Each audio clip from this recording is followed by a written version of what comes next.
Exercise 11.2 में शुभकामनाओं के साथ आपका स्वागत है। इस चैप्टर में हम लोग चतुर्भुज से संबंधित विशेष जानकारी प्राप्त करेंगे। जैसे चतुर्भुज कहते किसे हैं, चतुर्भुज के विकर्ण या आसन्न भुजाएं, सम्मुख कोण, आसन्न कोण, आंतरिक क्षेत्र, बाह्य क्षेत्र, ये सारे चैप्टर के पहले दिया हुआ है, जिसका हम लोग अध्ययन कर लेंगे तब इस चैप्टर को बनाएंगे। तो इसमें हमने प्रश्न को पहले ही कॉपी कर लिया है और इसे समझाते हुए कोशिश करेंगे कि आप कॉन्सेप्ट समझते हुए आगे बढ़ें। तो चलें, प्रश्नों को हम वस्तुनिष्ठ लघु उत्तरीय प्रश्नों को हल करते हैं। पहला प्रश्न में हम लोग क्या क्या सीखते हैं सो देखना है। एक्सरसाइज 11.2 का पहला प्रश्न, रिक्त स्थानों को भरें ताकि कथन सत्य हो। तो पहला में हम लोग को दिया हुआ है, किसी तल में खाली जगह रेखाखंडों के मिलने से जो आकृति बनती है उसे चतुर्भुज कहते हैं। तो सबसे पहले हम लोग ये तल है, तल में हम लोग एक आकृति बनाते हैं। ये कोई भी आकृति हो गया, इस तरह ये चतुर्भुज का उदाहरण है। ये चतुर्भुज की परिभाषा है। तो हम 4 रेखाखंड खींचते हैं, A B, B C, C D, तब ये चतुर्भुज बनता है। तो हम इसे यहाँ क्या लिख देंगे, 4 रेखाखंडों के मिलने से जो आकृति बनती है उसे हम लोग चतुर्भुज कहते हैं। इसी तरह हम दूसरा प्रश्न को लेते हैं। दूसरा प्रश्न में है, चतुर्भुज में खाली जगह शीर्ष होते हैं जिनमें 3 शीर्ष नहीं होते हैं। तो चतुर्भुज में ये चतुर्भुज है, ए बी सी डी एक चतुर्भुज है। इसमें शीर्ष ये इसको कहते हैं, जिसको वर्टेक्स भी कहते हैं। एक ये दूसरा बना देते हैं फिगर उसी तरह।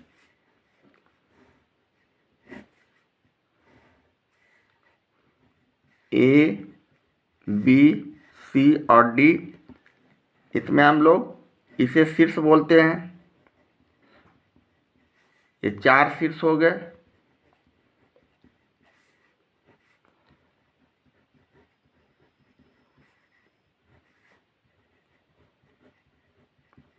ये हमारे पास शीर्ष है ना।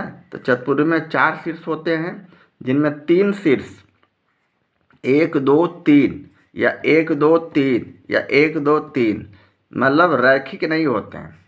रैखिक मतलब एक सीध में नहीं होते हैं। तो हम यहाँ लिख सकते हैं, उत्तर में 4 यहाँ भरेंगे।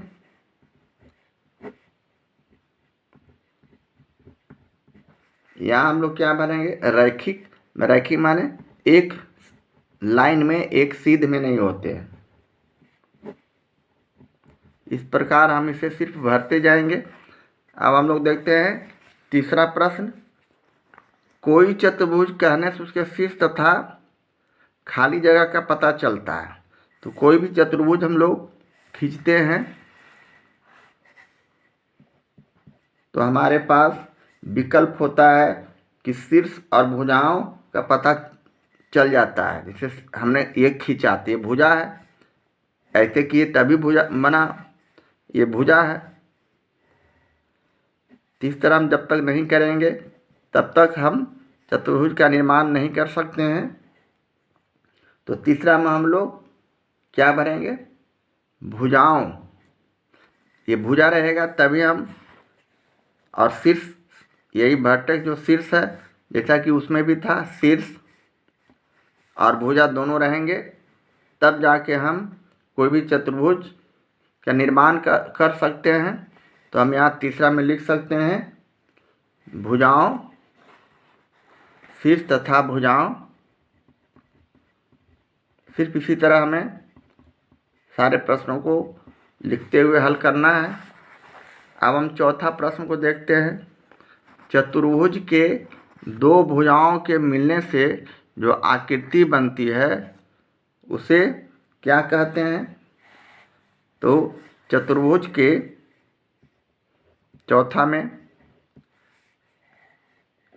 चतुर्भुज के दो भुजाओं के मिलने से, मान लीजिए ये चतुर्भुज का निर्माण कर रहे हैं, एक भुजा ये हो गया, दूसरा भुजा ये हो गया।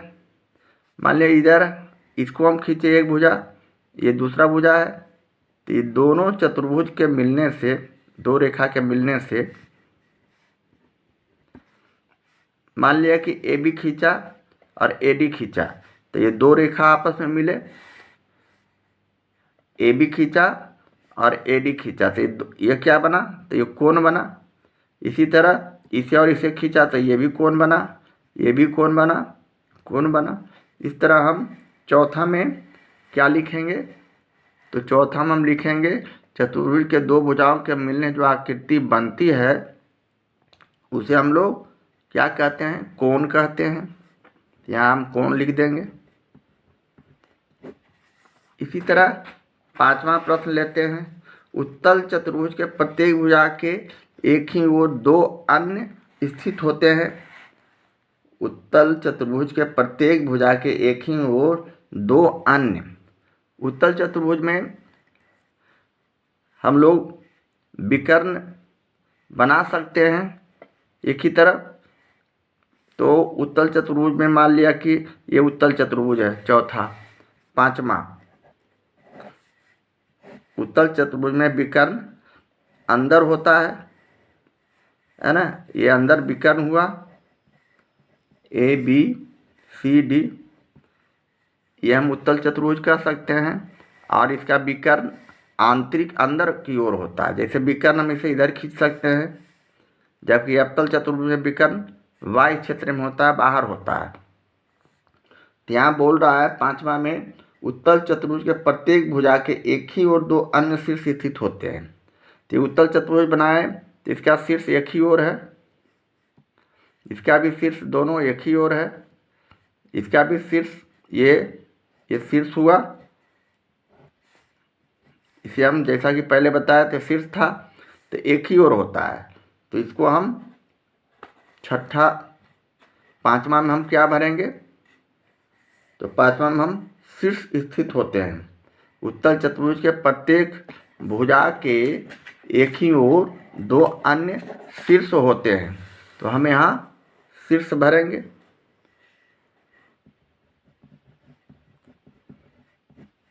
इसी तरह छठा प्रश्न, भुजाएं तथा खाली जगह चतुर्भुज में स्थित होते हैं। तो भुजाएं तथा शीर्ष चतुर्भुज में नहीं रहेंगे तो हम चतुर्भुज का निर्माण नहीं कर सकते हैं। तो भुजाएं तथा शीर्ष,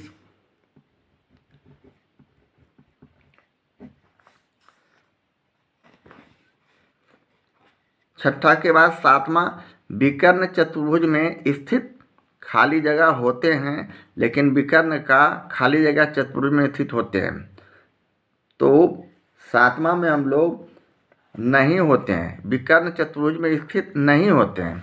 अब जैसे हमने इस तरह का चतुर्भुज बनाया तो इसमें विकर्ण हमने नहीं खींचा, लेकिन विकर्ण तो है, इसका हम विकर्ण खींच सकते हैं लेकिन रहता नहीं है। लेकिन विकर्ण का अंतर बिंदु, माने विकर्ण का कोई भी अंतर बिंदु अंदर की ओर कोई भी बिंदु चतुर्भुज में स्थित होते हैं, तो इसमें हम सिर्फ लिख देते हैं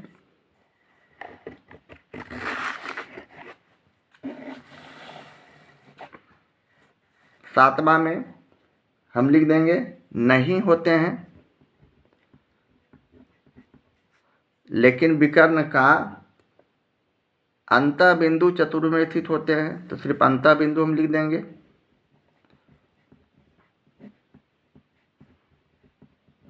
इस प्रकार हम इसे आसानी से हल कर सकते हैं।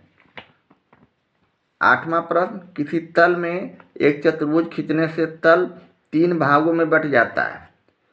अब हम किसी चतुर्भुज को खींचे तो तल तीन भागों में बट जाता है, ये जैसा कि बताया गया है पूर्व में। तो इसमें हम 3 लिखेंगे।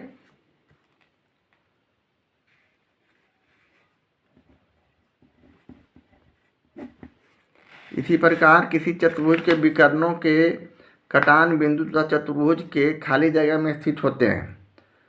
9वां में किसी चतुर्भुज के विकर्णों के कटान बिंदु उस चतुर्भुज के अंतःभाग में, है न, अंतःभाग माने अब ये चतुर्भुज बनाते हैं तो चतुर्भुज का विकर्ण जब भी रहेगा अंदर रहेगा।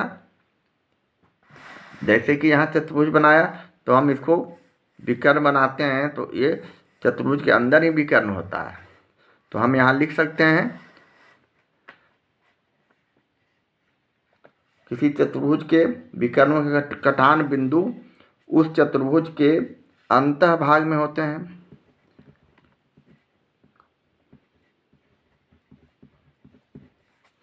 अब चतुर्भुज के विकर्ण एक रेखाखंड है जो खाली जगह शीर्षों को मिलाता है ना। चतुर्भुज के विकर्ण एक रेखाखंड है जो सम्मुख शीर्षों को मिलाता है।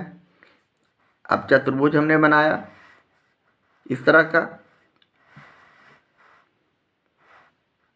ABC, इस तरह जैसे बना हुआ चतुर्भुज, इसके विकर्ण का रेखाखंड मान लिया हमने, ऐसे विकर्ण बनाया, ऐसे विकर्ण बनाया जो शीर्षों को मिलाता है।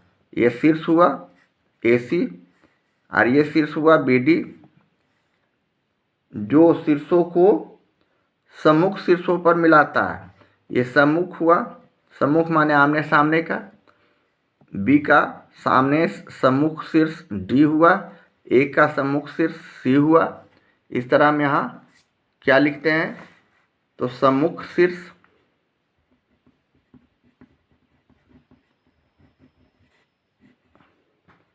सम्मुख शीर्षों को मिलाता है। इस प्रकार हम इसे हल कर सकते हैं, बना सकते हैं। दूसरा प्रश्न, बगल की आकृति में ABCD एक चतुर्भुज है। यहाँ चित्र दिया हुआ है बुक में ABCD। अब इस चित्र को देखते हुए हमें 1 से 10 प्रश्नों को हल करना है, जो कि आगे चैप्टर को हल करने में हमारी मदद करने वाली है। जैसे सम्मुख भुजाएं, आसन्न भुजाएं, ये सारे प्रश्न हम समझ जाते हैं इस फिगर से, तो हम अगले चैप्टर में हमें प्रश्नों को हल करने में मदद मिलेगी। तो चलें दूसरा प्रश्न को हम समझते हुए 1 से 10 तक प्रश्नों को हल करते हैं। पहला प्रश्न में सम्मुख भुजाओं के युग्म का नाम लिखना है। तो सम्मुख भुजा आमने सामने के भुजा को सम्मुख भुजा बोलते हैं। AB का सम्मुख DC, AD का सम्मुख BC। तो सिर्फ इसे हम लिख देते हैं। सम्मुख भुजाएं कौन कौन हो गया, AB और DC। ये पहला सम्मुख भुजा हुआ AB के सामने DC। दूसरा सम्मुख भुजा क्या हुआ तो AD का BC। तो दूसरा हो गया AD और BC। ये हमारा आंसर है। तो सम्मुख भुजा किसे कहते हैं यह हमें याद रखना है। दूसरा प्रश्न, आसन्न भुजाओं के युग्म का नाम लिखें।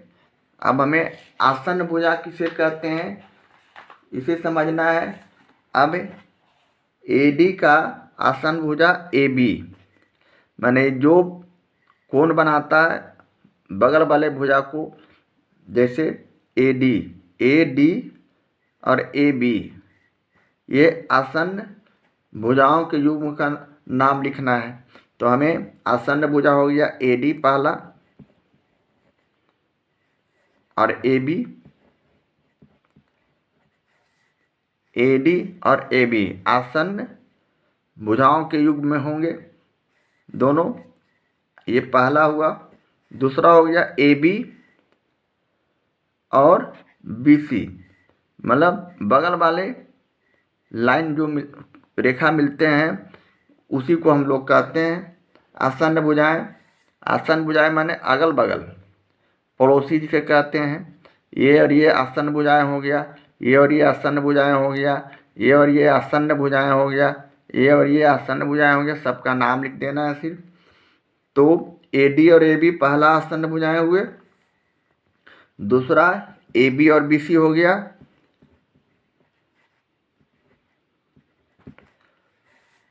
ए बी और बी सी, तीसरा हो गया बी सी और सी डी, बी सी और सी डी, तो तीसरा में आप बी सी और सी डी लिख देंगे,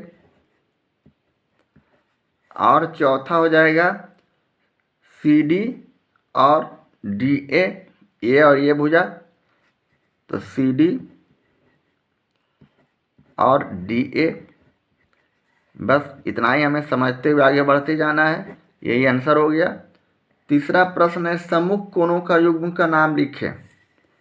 तो तीसरा सम्मुख कोण माने आमने सामने का कोण, ए और सी, बी और डी, तो आमने सामने के कोणों को सम्मुख कोण बोलते हैं।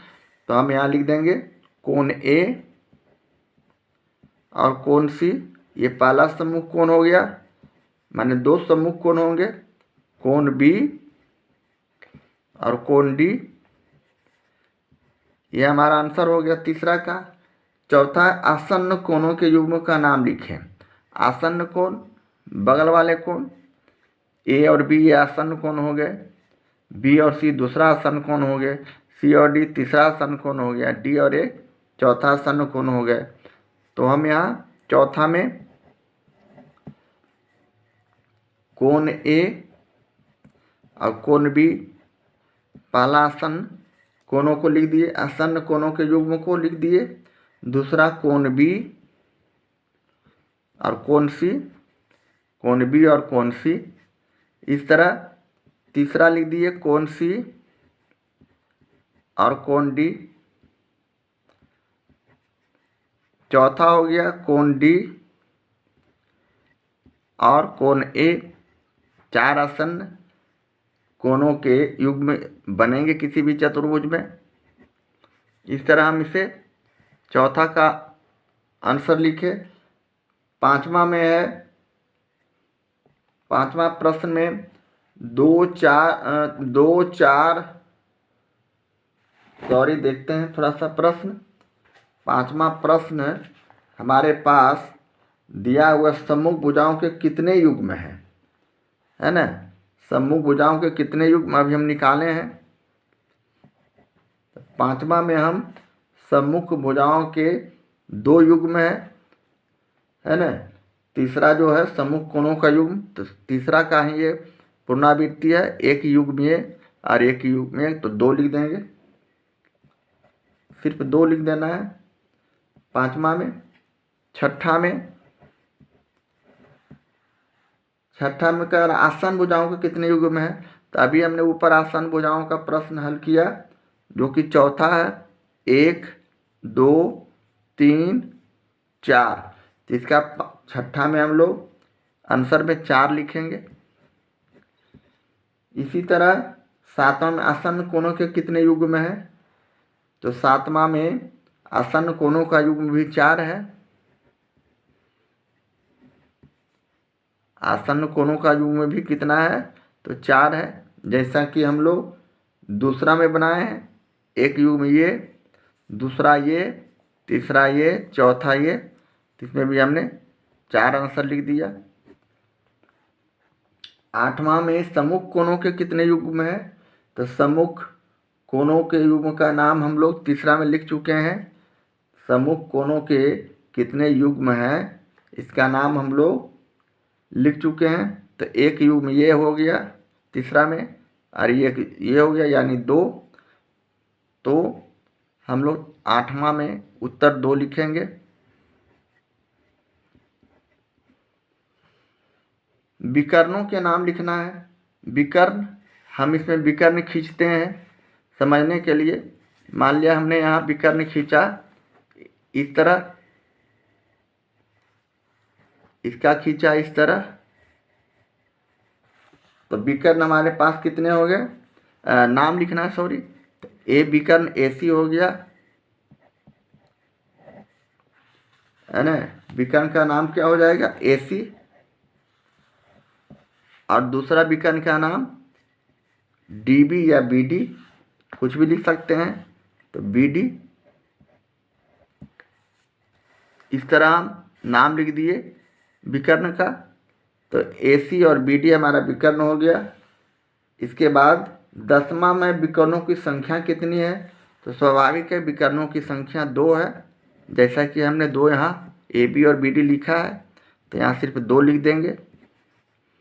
और ये सारे प्रश्न का हल हम इसी तरह लिखेंगे, है ना। तो हमने दूसरा प्रश्न को इस तरह हल किया जो आगे के चैप्टर में हमें काम देने वाले हैं। तीसरा प्रश्न में हम लोगों को चतुर्भुज PQRS के विकर्णों के नाम लिखना है। तो सबसे पहले एक चतुर्भुज का निर्माण करेंगे। तो चलें इसका चतुर्भुज बनाते हैं। हमने प्रश्न के अनुसार एक चतुर्भुज का निर्माण किया जिसका नाम PQRS रखा। अब हम इसमें विकर्ण बनाते हैं। तो विकर्ण हम इस तरह खींचेंगे विकर्ण, पहला विकर्ण और फिर दूसरा विकर्ण। ये विकर्ण हो गया, यानी 2 विकर्ण बनेंगे। तो विकर्ण का नाम यहाँ हम क्या लिख सकते हैं? PR, ये PR और SR या QS। तो हमने QS इस तरह लिख दिया। इस तरह विकर्ण का नाम सिर्फ लिख देना है। चौथा प्रश्न, कोई चतुर्भुज ABCD खींचें तथा इसके अंतःभाग को छायांकित करें। विकर्णों के कटान बिंदु का नाम O दें। बताएं कि बिंदु O चतुर्भुज के किस क्षेत्र में है। तो चले इसे भी हम उसी तरह एक चतुर्भुज का निर्माण करते हैं। तो चौथा प्रश्न में हमें कहा जा रहा है कोई चतुर्भुज ABCD खींचे। तो हमने ABCD एक चतुर्भुज का निर्माण किया, खींचा। इसके अंतःभाग को छायांकित करें, कहने का मतलब इस सारा भाग को हमको कलर करना है पेंसिल से, है ना। सारे भाग को कलर कर देंगे इस तरह पूरे। इसके बाद विकर्णों के कटान बिंदु का नाम दें। एक विकर्ण का निर्माण करेंगे, 2 विकर्ण इसमें बनेंगे। तो पहला विकर्ण हमने ऐसे निर्माण किया, दूसरा विकर्ण हमने ऐसे निर्माण किया। अब विकर्णों के कटान बिंदु का नाम O दें। तो हमने एक कटान बिंदु आया, इसे O नाम दे दिया। यहाँ ये कटान बिंदु है। विकर्णों के कटान बिंदु का नाम O दें। बताएं कि बिंदु O चतुर्भुज के किस क्षेत्र में है ना। तो बताना है कि O चतुर्भुज के किस क्षेत्र में है। तो हम इसका आंसर अंतःभाग लिख सकते हैं, या इसका दूसरा नाम आंतरिक क्षेत्र भी लिख सकते हैं।